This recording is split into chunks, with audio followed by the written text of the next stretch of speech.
What is it that made you decide to start Sticker? Fun facts. This year, the only IPO out of Israel is eToro, which is a consumer fintech company. 5 billion, 4.5 billion. I didn't look recently. Best IPO 23 in Israel was Il Makiage, right? Or Oddity. So you look at the best results in the past 3 years, defense tech and cybersecurity capability, right? We are known about being in the act of good and evil, war and all that. What advantages do we have when it comes to consumer brands? I think our biggest advantage is our creative minds and our ability to understand numbers and data. Welcome to another episode of Israel Tech. I'm excited to have with me Danny Cohen, the co-founder and general partner of Viola Ventures. For those that have been following Israel Tech, we talk a lot about B2B, technology, software, SaaS, cybersecurity, AI. However, one thing people discuss that is lacking in Israel, and you've heard me say before, is consumer brands and B2C. How can Israel have a positive impact at scale, not only to businesses and technology, but also to the individuals and the regular things that we have in our home, in our pockets, and in our lives? That's why I'm excited to have with me Danny Cohen. Danny, what's cooking? Great to be here, and I want to talk about all these things and how are we bringing Israel into the pockets and the minds of everybody. Before we were just filming, or I guess we technically were, but I don't know how we'll work it in. We were talking about we need more, was it mentions in it? Gentlemen. Gentlemen, correct. And we were speaking about Michael Granoff, right? And Tal, two gentlemen. I'm a big fan Two great people, yeah. Yeah, well, Tal introduced us, and Tal from Stage One, whose last name I'm always scared to say because I'm going to butcher it. Slobotnik, and I will say that his... I love how you have to like say that really quickly. Yeah, like, I know, because if it doesn't roll off your tongue fast, you're going to trip yourself up. I know. It's as easy as Danny Cohen. No, I just want to say that his mother was my math teacher in high school. So I've known that name for over 40 years. Wait, but you're from Haifa. And so is Tal. Okay, didn't know that. So right. So the accent throws us off. You sound totally American. My parents were kind or not kind, and they took me to the U.S. in the 70s and 80s. I spent 3 years. Where? We did 2 years. So I did preschool and fourth grade in New Jersey. Where in Jersey? Maplewood, New Jersey. Okay, cool. No, because I'm from Philly, so South Jersey. And actually, I was in 1979, for 1 year only, I was a fanatic Yankees fan. Which is an odd thing. So I can say like key players of the 1979 Yankees, but I can't say anything before that or after that. Nothing. Yeah, you mean ask me about the 1990 Phillies, and it's the same thing. Exactly. Yeah, and then we did 1983 actually in Palo Alto. Oh, okay, there you go. Well, amazing. And now you're here, and you're friends with Tal. So we were saying Israel needs more good people, or polite people, or mentions. Is that true? First of all, we need to be authentic to ourselves. Well, that we are. That's so why. You can't be both, can you? But, let's talk about elevators for a second. Can we please do a class in first grade to all Israeli kids how to not enter the elevators where people are coming? Or the train. Or the escalator. Yeah, it's simple. How our lives. Or getting on the bus. Or any. Yeah, by the way, it's so much more efficient to let everybody out before you go in. But nope, not here. No. Here is like, I see the door opening. It's like, oh my God, I got to go in now. I know. There are certain traffic circles at certain times that get like really competitive. People trying to push their way in. It's pretty fun. It's totally. It's a definitely. Let's see the AI. Let's see AI entering the elevator in Israel. That's only in version God knows what. Yeah, I think. Well, let's see how that works. Just the thought of Israeli as an AI feels like if you want aggressive AI, it would definitely have to be Israeli. Totally. So, tell us a little bit about Sticker Ventures, right? So we were introduced by Tal, and I never really hear much about B2C brands. There's some. I always find that was lacking. What is it that made you decide to start Sticker? First of all, fun facts. This year, the only IPO out of Israel is eToro, which is a consumer fintech company. 5 billion, 4.5 billion. I didn't look recently. Last year, $3 billion exits last year. Wiz was this year. So last year, $3 billion. Out of them, one was a gaming company, Superplay, and the other one was Resident Mattresses. By the way, in mattresses, not Casper, not Purple. The winner in that category, bought by Ashley Home Furniture, is an Israeli company called Resident. Before we continue, let me tell you about our partner, Deal. As you know, I'm an entrepreneur. One of the hardest parts of being an entrepreneur is hiring the talent that you need, onboarding them, getting them the equipment that they need, and getting them paid. It's annoying. Compliance is difficult, and there's a lot of different laws in different markets. And most HR platforms they're difficult to use. Deal is different. It's perfect for founders and startups like me and grows with you as you scale. Imagine HR, IT, and payroll all in one place, easy to use, and AI native. They take care of compliance so you can focus on your business. And you'll like using it. Go ahead and see for yourself. Visit our partner at deal.com/IsraelTech. That's DEEL.com/IsraelTech. And now, back to the show.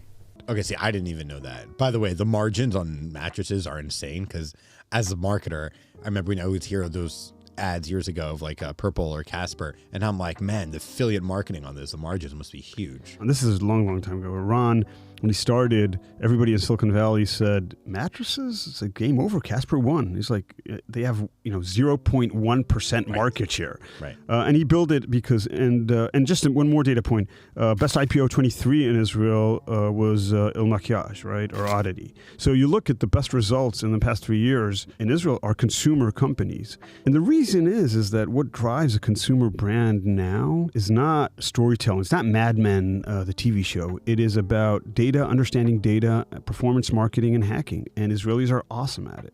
So we're already doing great things on consumer, and I think the future is we're going to do a lot more on the consumer side. Well, actually, so this interests me, obviously, especially my profession, a lot of marketing. Absolutely. So it's a big part. I was actually talking about this yesterday on a call with a prospect, that when we look at it was a B2C company.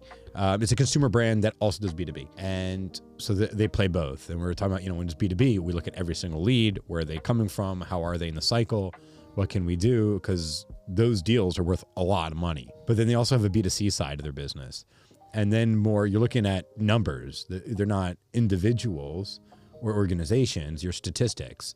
And so there's the performance marketing of scaling. It's very different from the performance marketing of a B2B, let's say, SaaS company. It's totally different. And this is really kind of the core of what we're trying to do at Sticker, which was we're telling entrepreneurs, if you're doing a B2C company, come to a place where we speak only your language, only. And it's not a combination of, it's not we do 80% B2B and we kind of dabble into B2C. No. Here, you are the main dish. You're not a side dish. Right. And it's all about understanding what performance means, what numbers mean, how cohorts look, what churn means, and how does that work in the world of consumer versus the world of B2B. I don't think of Israelis understanding what churn means. I feel like that's culturally. I want to say there's a startup now starting in Israel where the founder is an American executive. He has worked all his life in the U.S. He's not Jewish, nothing related to Israel. And he decided the go-to-market of his company will be done out of Israel because he thinks this is where the go-to-market talent is on the consumer side. That's how I know he's not Jewish. Wait, he's not Jewish yet. Yeah, God. Another bad decision. Just kidding. So go into that. Why does he think that? And do you share that opinion? No, because again, it is what drives great marketing in today's market. It's a numbers game. It's like flying not by looking, it's by looking at the dashboard, right? And what great marketers do is, one, they bring no soul into it. It's all about what do the numbers tell you, and a great data infrastructure, and really understanding the data. And Israelis are awesome at it, really are. Right? And Oren, my partner, Oren Chernoff, he says it perfectly. He says, in 8200, the same idea of leveraging technology to understand what's the anomalies in cybersecurity, the same thing can be applied to online marketing, find anomalies, and some of the best marketers are ex-8200 people.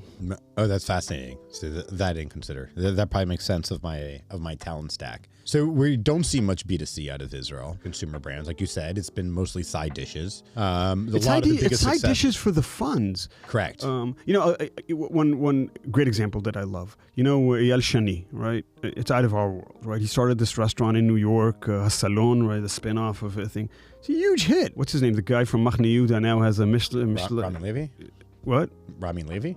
No, the restaurant Machne Yehuda, Saf Granit. Yeah. He has doing really well on food in Paris, right? Paris, the home of food. Right.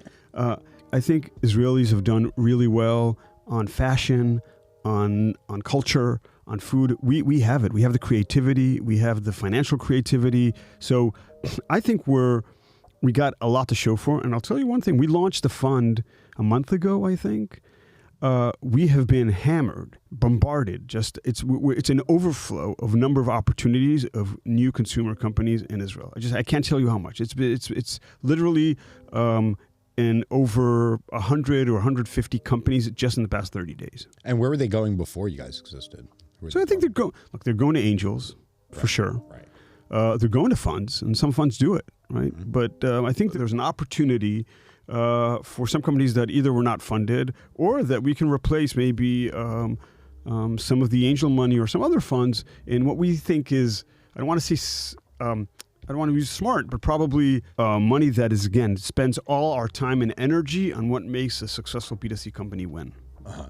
Interesting. So what does that look like from a VC perspective? How is your time and energy spent different from a different fund, Israeli fund that may focus on? Yeah. So again, part of it, 90% of it is exactly the same, right? We're raising money, so we're talking to LPs. We are meeting deal flow. That's taking a lot of our time.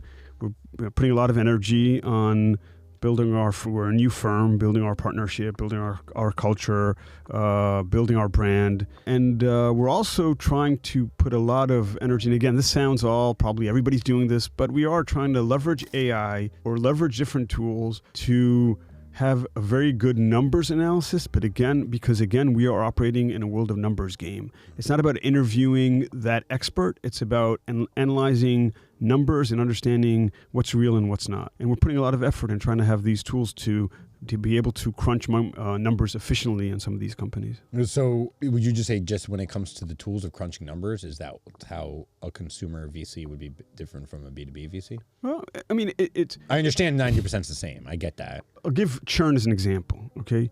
In subscription B2B, if you have a company that has 20% annual churn, that's a disaster. It's a disaster. Mm-hmm. That company is in serious problem. You want it to be, we talked about, need to remember these things. Positive, like over 100% renewal rate and all that, right? In consumer, if you have a company that does 50% churn, that is a phenomenal company. Mm. So that mindset of understanding what usage means, what churn means, what this operates in the world of consumers, and being in that mindset relevant to what that market operates, I think for a lot of people that do both is hard. Oh, that's interesting. I see that. Right. It's like going fast and slow at the same time. Exactly. And they do that here too. You can go back to those traffic circles we're talking about. Everybody wants to go really fast, and then it's a traffic jam. And then they're complaining that everyone else is going too fast. Yeah. Complaining, course, yeah. Absolutely. One of my favorite I want to complain too. One of the favorite things I discovered in my years ago was everyone thinks they're a good driver, but half the people are less than average drivers. First of all, I agree, and I also want to say I'm an amazing driver. Right, I'm just phenomenal. Me too. Just happened to be that we're phenomenal drivers. It's everyone. We're all in the top 10%. Yeah, totally good drivers. The B2C brand, you glossed on it earlier. You mentioned AI for a second. We just interviewed Ori Goshen, the co-founder and CEO of AI 21 Labs. So we talked a lot about AI, especially for enterprise. So when we think enterprise is B2B, I think a lot of AI. There's a lot of software in Israel. A lot of AI is coming out of here. It's awesome. I don't think of it when it comes to B2C brands, whether it's sneakers or clothing is AI being used there? Because that word's thrown around everywhere. I just wanted to see what's the relevance. Yeah, so people say that AI will take over the world, and I say that's great, but invest in underwear, you still need underwear no matter what. AI does not replace that. So let's put it this way. I think for physical brands, it exists. It exists, and you need to use it to better analytics. You can do better marketing. You can do better creative on marketing. There are certain things you can use AI in the background, but again, the sneakers are sneakers. Right. I think on consumer software, consumer behavior, the fact that consumer behavior is changing so fast with ChatGPT, right? The fact that we're doing so much more on these chatbots than we did before. That creates a huge consumer change, and that creates opportunity, I think, for a whole set of new services, AI-based, that will replace old ones. And everything from health, from financials, all that, I think will be taken over by new product and new interfaces and new services. The end user, will things look different or no? Oh, totally. I mean, I don't want to give specific examples too much, because some of these are companies we're evaluating and we're actively looking at. But I think every every type of interaction, either on what we do in life as consumers, is going to change. And I don't think that it's all going to be, oh my God, ChatGPT or one agent is going to win that. I think there's going to be a combination of services and a combination of new companies that will take over how we interact or get support on finance or health and so on. Yeah, that is fascinating. So do you think we'll see like more Israeli consumer brands come out, or like just do you think? Look, like, I think I want to see one other thing that will grow. Like you. So our vision is that Israel B2C will become as important as it is globally, right? In the U.S., consumer is about 40 to 50%. In Israel, it's less than 20%. We want it to be the same as it is in the U.S. Is that possible since we're such a smaller market?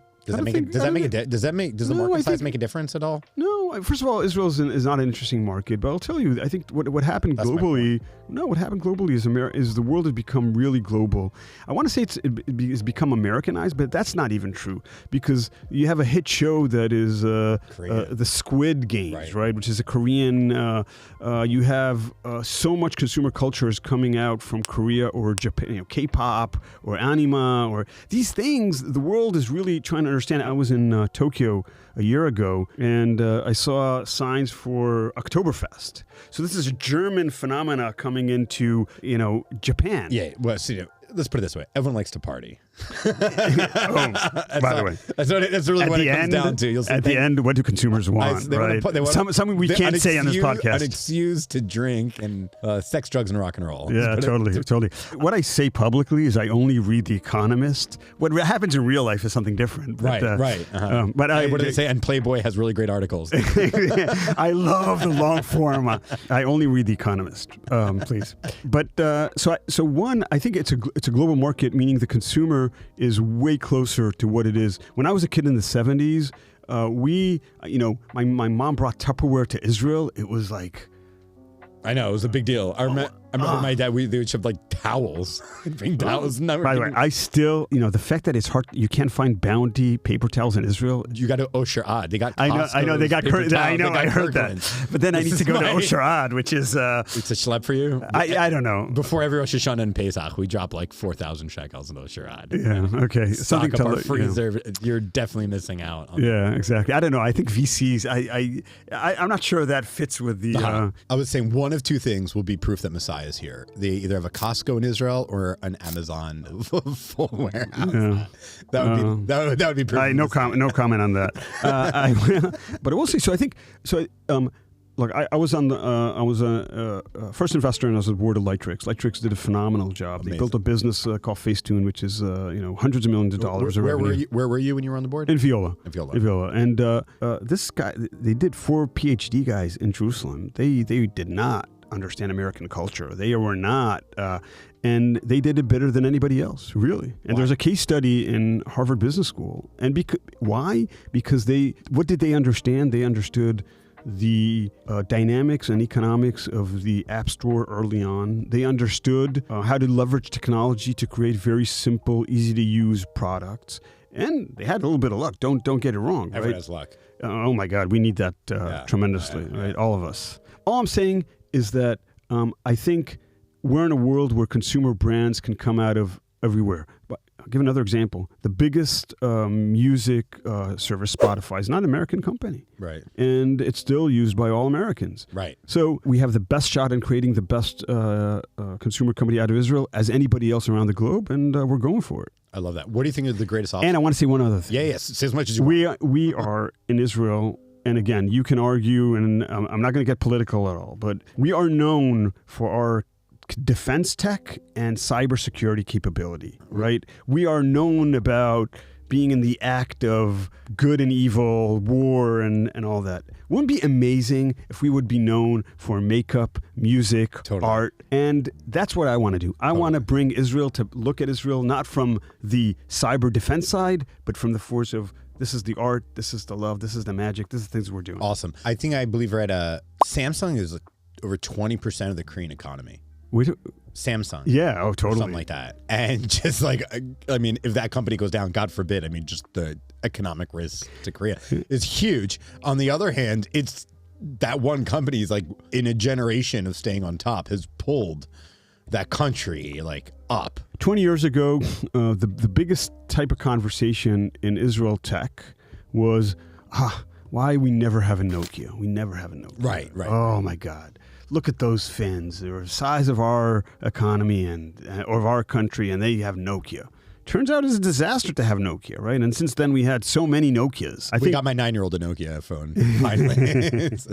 Before we continue, let me tell you about our partners, The Recruitery. The Recruitery places go-to-market talent for early and growth stage cybersecurity companies. The Recruitery specializes in recruiting and retaining top talent in global markets. If you're looking for a recruitment company to help your cybersecurity company close cultural gaps and find great talent on the ground that can help you scale, we recommend you also partnering with our partner, The Recruitery. And now, back to the show. But so my point is, I think we have created big companies, created huge companies. There's no reason why we can't create a huge consumer company. We already have some great consumer companies, and we'll have many more. Amazing. What's the biggest obstacle? What's the biggest obstacle? It's probably still in Israel's talent. And what I mean by that is we're still, most of the energy goes into certain categories. I think we still need more marketers. I think we need more shots on goal in the overall consumer world. I like that, more shots on goal. It's just, we need to get up to bat more. Yeah, totally. And the other thing I would say is that consumer's hard. It's a very, very competitive environment. A good idea can come up here and at the same time in LA, in New York, Seoul, and Tokyo, and Paris. So we're competing in the global game, and it's a very, very competitive game, and that's always an obstacle. What are the greatest opportunities? Do Israelis have any unique advantage or opportunity in consumer brands that other countries don't? I know we have our disadvantages, like you said, we don't take enough shots. We need a little bit more infrastructure. But what advantages do we have when it comes to consumer brands? I think our biggest advantage is our creative minds and our ability to understand numbers and data. Okay. And by the way, we Israelis think out of the box and are willing to do some crazy things that in America sometimes they don't. Correct. I thought you were going to say our great advantage is that we have Sticker Ventures. Missed the opportunity. I can't believe it's handed to you, I missed that. It's like, please, I just want to say that. Thank God, Sticker Ventures, man. So if you want to start a consumer brand, exactly, Danny. Exactly. By the way, this podcast is sponsored. Right. Yes. When we are looking for sponsors, so we do have new sponsors and a big sponsor actually coming up. Our first sponsor starting in September. You can reach out to us, and we're always looking for more sponsors. I want to talk about your career a little bit. You worked at Gemini, and then you worked at Viola for a long time. What made you get into VC? Like, what was the build up? I mean, early on? Yeah, in general, like what attracted you? How did you get into it? Just in case if other people want to. And then, I mean, you spent a long time at Viola and then to finally leave, break off and start your own. What gives? Yeah. So ever since I was a child, I went to business school in 1999. There was a party going on in Silicon Valley, so I had to go there. So how were the parties in 99 in Silicon Valley? And when I meant party is crazy valuations, right? There's no party, right? Ever been to Silicon Valley? Goes to sleep at 5 p.m. I've never been in Silicon Valley, actually. I was only in Cali for the first time in December 2017. And I'm born and raised in America, too. So just to get an idea. You're not serious. I'm not. I'm dead serious. I was very Northeast snob. It was like my entire life was like Philly, New York, Boston, D.C. Oh, my God. A little bit of Baltimore. That's it. Pittsburgh, maybe. And then Pittsburgh's nice. And then went to the Outer Banks, North Carolina for spring breaks and stuff. That was it. I did not leave that. It was that, and then maybe I'd go jump to Israel. Anyway, but so I went to business school, and then I worked for a company called ComTouch, which was a kind of a 2000 internet bubble Israeli company. And when the bubble burst, I got a phone call, and somebody said, "Do you want to join? Do you want to interview for a VC fund called Gemini?" To do what at the VC? To be an associate, like a principal. And I was like, okay, I don't know exactly what that does. And wait, who called you? A recruiter. Uh-huh. And I interviewed, and one of the partners was a student of my dad in the Technion. So he was like, "Oh God, you're Professor Cohen's son? Oh, wow. Yeah, got to be smart." Uh-huh. Anyways, so I got the job, and they made me partner after a few years, and then I went to Silicon Valley with Gemini. And overall, I was there for 12 years, and I really didn't think this would become a career. But once I started, I knew it was like a huge fit for like. How did you know? First of all, I had so much fun, really. And for me, I think what's fun about it, I met, and still today, you meet entrepreneurs, you meet interesting people, you talk to interesting people. Like every day you come home and say, oh my God, today I met this crazy idea. That's so and I love it. I still love it. And I still have the passion for it. And I loved it from day one. And just, learning something new and meeting great people and talking and working with I just loved it. I had some luck. I made some good deals early on in Gemini. I was an investor in Adapt TV that AOL acquired. I was first investor in Outbrain and some others. And that worked well. Mm-hmm. And then there was an opportunity. I needed change, and there was an opportunity to go to Viola. And Viola, I learned so much. I mean, Viola, if Gemini taught me venture capital, Viola taught me scale, like how to. Why did you jump over to Viola? It was just I needed change. Got it. Okay. And again, Gemini was amazing for some time, and then at some point, I don't know. I was 12 years at Gemini, 12 years in Viola. Maybe my thing is 12 years. I don't know, but again, in Viola, I learned so much about. There's some unbelievable companies that Viola did, from Iron Source and Payoneer and Pagaya, and again, I was fortunate to be in Lightrix, and so I really, to think big, to think scale was great. But look, my love was this B2C thing. I really thought there was an opportunity to do a fund. Wait, hold on. You just skipped. How did this love to do something B2C develop? Where's that from? So I think when I became a partner in Gemini, actually Rona from TLV. Oh yeah, we interviewed her on Israel Tech. So She's we went great, by the way. I love her personality. We had, I think, like coffee or something, and I said, I think I'm becoming a partner. I need to. And she said, you should really take this internet thing is coming back. This is 2005. Okay. Take that, own that. That's. So I said, nobody's doing that. Everybody did, hardware and telecoms. I'll do that. And then I went into ad tech. And from ad tech, it was kind of a pretty easy flow into consumer internet. I have an undergrad in psychology and computer science. So combination technology and psychology is consumers really. And right. Oh, that's interesting. And so it was a perfect fit for me. And I loved it. And I think, and Viola has done a lot of great things on consumer, but I think Viola at the heart of it is a B2B fund. Totally. And this is what they want to do, and they do great things with it. But I wanted two things. I wanted, one, to do only consumer, just do that. I was tired and bored to hear cyber pitches, AI data. It was enough for me. And two, it was I saw the opportunity. So I wanted to do my own thing. So I said, it's now or never. Mm-hmm. So I decided on now. Oh, well, I love that. Well, how long were you telling yourself now or never? Oh, it took a lot of sessions with the psychologist on. Oh yeah. Because I was obsessed with I'm too old. I missed it. I missed the boat. I'm 56. I'm too old. You look fantastic. Oh, it's the hair. Thank you. It's okay. I also look much younger because of the hair. No, yeah. By the way, we're all 10% drivers and 10% on good looks. Everybody. Oh, totally. Right? Just happened to be. That's what happened to us. Revital also has good hair. She's cracking up in the corner. There we go. And I'm so glad I'm doing this. I'm so glad I wanted to partner with someone young. I partnered with Warren. Warren is 34 next week. Happy birthday. And he's incredible. We're having so much fun together, and it's amazing. You're old when 34 is young. By the way, you're old when 34 is... I remember when I was, it's like with my daughters, my oldest daughter, when she was 8, I was like, oh my God, my daughter's 8, she's old. I know. Now my youngest is 17. I'm like, okay, you're a baby. She's always the baby. Yeah, she always. Yeah, I got a daughter turning 14 and another daughter that's 9, and they're, you still see it that way. But then when the 14-year-old snaps back, I'm like, oh, you're not a kid anymore. Yeah. Oh. I was like, absolutely. Yeah, they can get dangerous, definitely.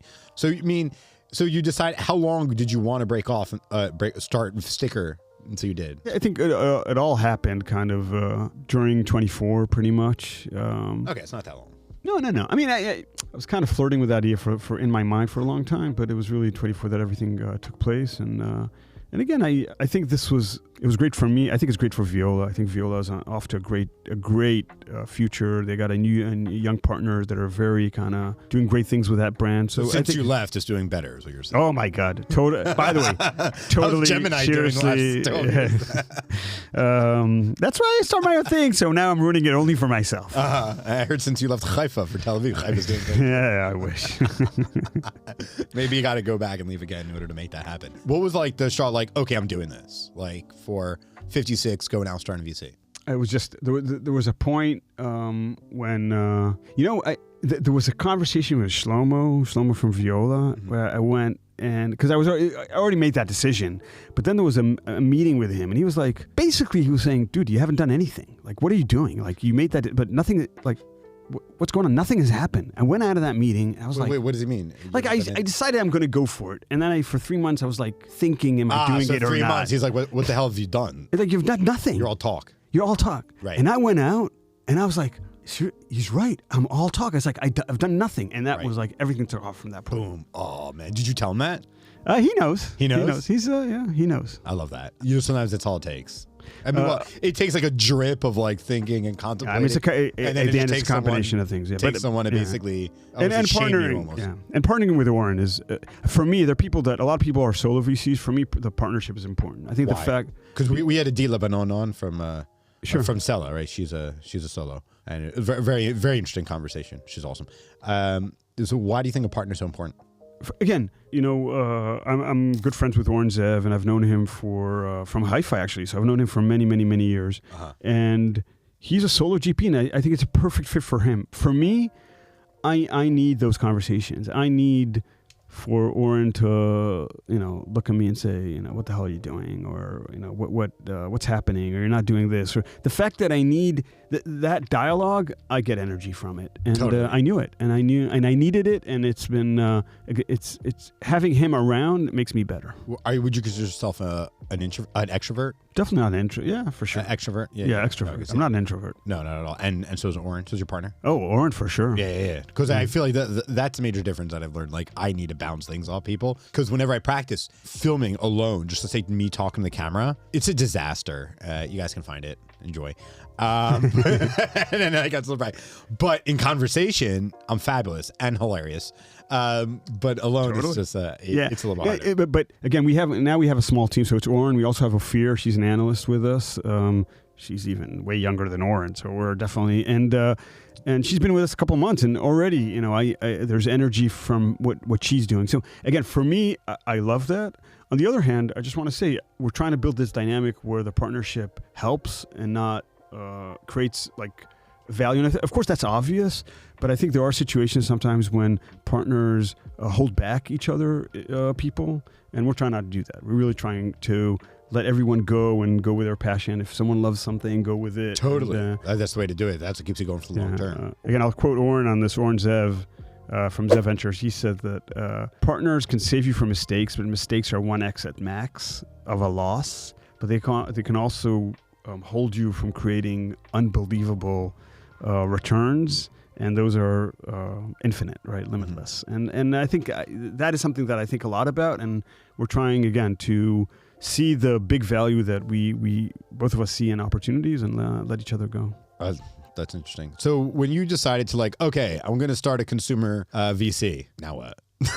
When you were at Viola or Gemini, were you raising money from LPs? Did you already have that network? I was, but what was your strengths and where did you miss?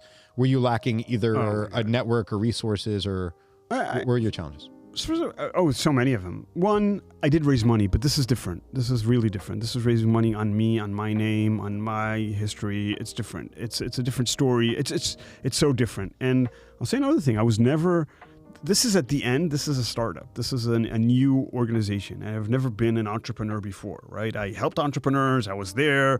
But I've never done this. And doing this was there's a lot of challenges with it, and a lot of things I've never done before. Like I don't know, so many. It's like I asked the accounting. He says, "Oh, did you get ptor from the bank?" Oh God. And I'm like, just regular business. Wow. What is that exactly? I never heard of this. Right. So so I've learned a lot about this. I've learned a lot about my limitations. I also learned about where Oren and I really do great things together, but surprise to everyone, there are certain things we don't do great together, so we need to work on those. So it's been, it's a year where I've developed as a business person so much. I can't even say in so many fronts. So have you made any investments yet, or we've made two. So we did the first close. We want to raise $50 million. We have about half of it. We've made 2 real investments, and we're now committing to the third one. What's the difference between an investment and a real investment? No. Because he's so easy to real. Yeah. Oh, by the way, that's a. I want to do that. How about a fund that doesn't have any money, doesn't do any investment, doesn't do anything? That I love that. You just rest all day. It's like the VC, like Seinfeld. If Seinfeld was the show was a VC. Yeah. George Constanza was a. Sit around and exactly. do nothing all day. We're definitely on George Constanza as a venture partner. That would be hilarious. We should add him. I wonder. We'll put it on the website, and then we will get sued for. Totally. You know who he's based off of, the character Costanza. Oh, of course. Is what's his name? Larry David. Which has just been just a great character to run around tech and just having meetings with founders and been oh my god, and telling them how they're wrong about everything. For sure, we're going to do that. We're definitely. I think that's a really good marketing content sketch for us. Something to do.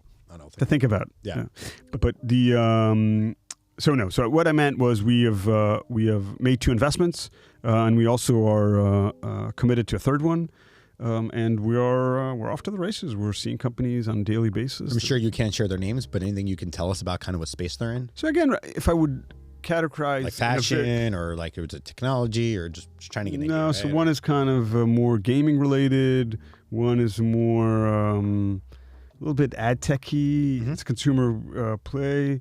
And one of them is like pure AI, kind of creating AI-based some new service like that. I know this is generic, but again, these companies haven't launched yet, and we don't want to be the ones that spoil their party. When do you think the first one will come out of stealth? Oh, probably in the next couple of months. We'd be happy to promote them on our socials to let people know. We want people to know more about absolutely those sure. programs. So you raised $50 million. First off, why did you decide $50 million? And what criteria do you think you have that's a little bit different from others on how you choose to allocate capital? So I'll answer it. I don't think there is something different. I think at the end, the core VC, and this sounds awful and boring, and saying it on panels or on podcasts is terrible.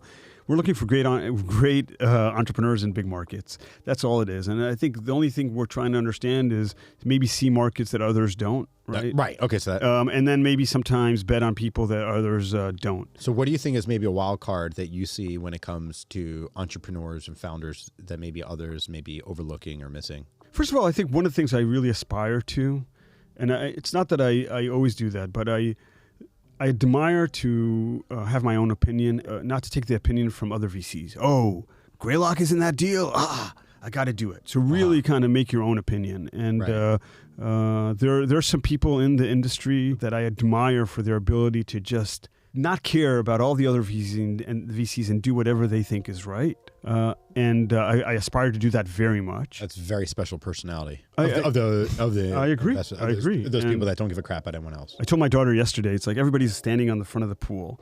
There is a person that will jump first into the pool, right? The majority will wait, and then once someone's in, they jump as well. Jump in. I said there's this viral video online of this guy. There's like a concert, kind of like a hippie-ish concert from like 20 years ago. And this guy goes up and just dances alone. Do you know what I'm talking about? No. So he starts dancing and starts totally into it, probably on acid. And then it was clear, and it was like staring at him. It was like, all right. And then another person joined. Yeah, I know that video, of course. That video, right? And then suddenly, it was 2,000 people, all because of one guy went there and danced, not giving a crap for 4 minutes. And I was thinking, who's more courageous? The first person or the second person? Because the first person, I think there's more eyeballs on you. I don't know if you're following. I'm having trouble expressing it. But no, there's psychology about this. I don't think that's true for jumping in a pool. But I do think when it comes to dancing in public, there is something about it. You know what's the best startup? Because the first one, that guy's crazy. But now I'm joining crazy. I'm not creating my own path. There's something about that. The biggest... now I'm going to get into trouble. The biggest startup in the world ever in the history of mankind is Christianity. And what do you have? You had a crazy founder. Yeah. And then was he Jewish? He was Jewish. Was he from Israel? He was from Israel.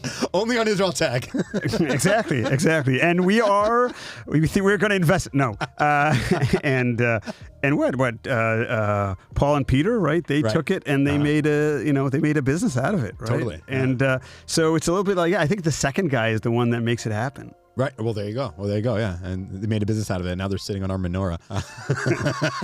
I'm not saying anything. I'm sorry for bringing that up. That's the second time you say you wouldn't go there. So I don't know what that means. Well, you were looking for to be fully expressed, and you have unique opinions. So I'm happy we're totally able to hear that here. Do you think so? I'm thinking like a lot of teenagers are far more into B2C and consumer brands. Sure. So is there a way that we can reach them to encourage entrepreneurship so they can take their interest in consumerism and maybe bring that forward? Look, I think at the end, the biggest influence on people to start a new thing, especially in Israel, probably everywhere, but in Israel for sure, is my neighbor just did a $32 billion exit or something. Uh-huh. He's an idiot. I'm way smarter than him. Totally. I'm going to go after that as well, right? And that's what's happening in cybersecurity for sure. And I think if we get enough consumer success, believe me, so many people will follow. So it's all about, we need more of these success stories, more of these entrepreneurs to tell their inspiration and what they're doing it, and we'll get more. And I'm telling you, we just started. Okay, I said there are many, many opportunities, but there's so many second timers that are starting now consumer companies than before that did not do consumer, but now are starting their new company and it's a consumer company. There are a lot of those. Amazing. So if you want to start a consumer company, find Danny Cohen and Sticker VC. The formula is you have an idea, you take money from Sticker, and you come to Israel Tech for your podcast, and it's a win. It's done. Plug and play. That's all. And my marketing company, Wadi, has a early stage. Shit! I could have done better. I could have done better. Yeah. I also do real estate investing, but I don't know how to tie that in. Danny, this was a lot of fun. We love what you're doing because we totally need this. This industry ecosystem totally needs it. And more consumer brands. I think it's also really good to reach people and have a positive impact, which is something we're all trying to do. And so we love that you're doing it. Thanks for being on Israel Tech. Thanks for having me. This has been phenomenal and a lot of fun. Thank you. Yep. And we'll leave all his information down in the description so you can go ahead and follow Sticker and also Danny. And don't forget to like and subscribe. Give us 5 stars on Spotify and Apple. And we'll see you in the next episode of Israel Tech.